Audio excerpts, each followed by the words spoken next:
It was August 1975, and the Lord had given me that day a list of things that I had never thought about before. He said, this is the way to reach America and nations for God.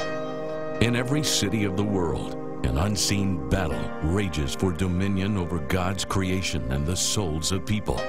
This battle is fought on 7 strategic fronts, looming like mountains over the culture to shape and influence its destiny. Over the years, the church slowly retreated from its place of influence on these mountains, leaving a void now filled with darkness. When we lose our influence, we lose the culture, and when we lose the culture, we fail to advance the kingdom of God. And now, a generation stands in desperate need. It's time to fight for them and take back these mountains of influence. The mountain of government, where evil is either restrained or endorsed. The mountain of education, where truths or lies about God and His creation are taught. The mountain of media, where information is interpreted through the lens of good or evil. The mountain of arts and entertainment, where values and virtue are celebrated or distorted. The mountain of religion, where people worship God in spirit and truth, or settle for a religious ritual. The mountain of family, where either the blessing or a curse is passed on to successive generations. And the one mountain they all depend on, the mountain that fuels and funds all the other mountains. The mountain of business, where people build for the glory of God or the glory of man, where resources are consecrated for the kingdom of God or captured for the powers of darkness. Those who lead this mountain control what influences our culture. The last 50 years, we've seen the most rapid moral decline in history. The culture we inherited from our forefathers is disintegrating before our eyes. What kind of world are we leaving for our children and grandchildren?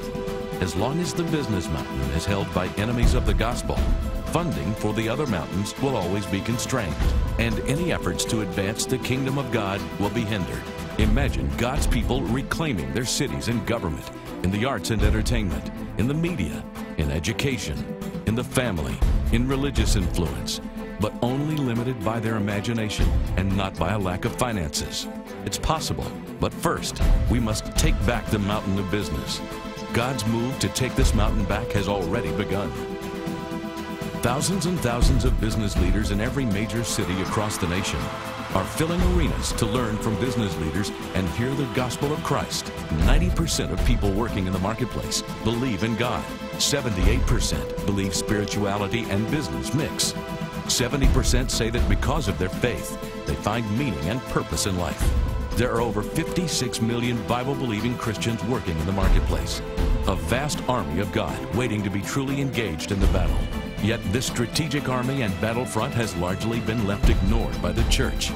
More than 90% of church members do not feel they are being equipped or trained by the church to apply biblical faith in their day-to-day life.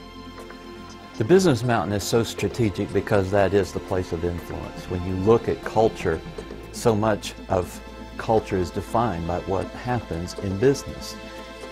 If we would use the wealth of the world to bless the world, and bless it not only to distribute to the needy that which they need.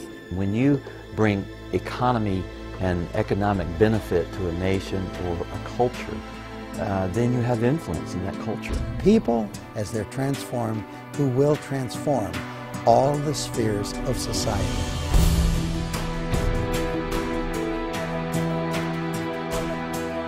It is time to reclaim the 7 mountains and bring the life of God back into our culture.